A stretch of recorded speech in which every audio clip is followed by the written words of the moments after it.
15 বছর আগে জাপানের স্যাটেলাইট চাঁদের কক্ষপথে গিয়ে কি দেখা গেছিল? 2009 সালে জাপানের কাগুয়া সেলেন নামে একটি চন্দ্র মিশর চাঁদের কক্ষপথে ঘুরছিল। সেই মিশরের কিছু ছবি ও ভিডিও পরে ইন্টারনেটে ভাইরাল হয়ে যায়। অনেকেই দাবি করে সেখানে নাকি অস্বাভাবিক কিছু দেখা গিয়েছিল, কিন্তু আসল সত্যটা কি? চলুন জেনে নেওয়া যাক। কাগুয়া ছিল জাপানের অন্যতম সফল চন্দ্র অভিযান।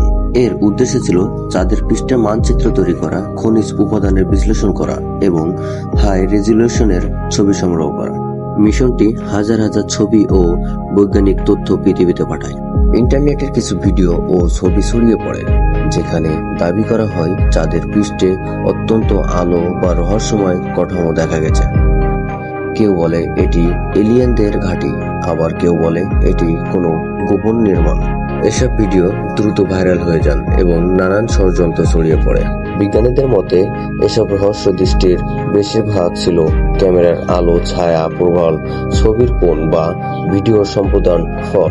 জাপানের মহাকাশের সংস্থানে কখনো চাঁদে এলিয়েন বা অস্বাভাবিক কোনো কাঠামো আবিষ্কারের ঘোষণা দেওয়া হয়নি। এখন পর্যন্ত এমন কোনো বৈজ্ঞানিক প্রমাণ নেই যা এসব দাবিকে সত্য প্রমাণ করবে।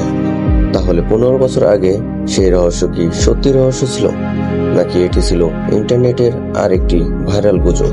আপনার কি মনে হয় কমেন্টে জানাবেন।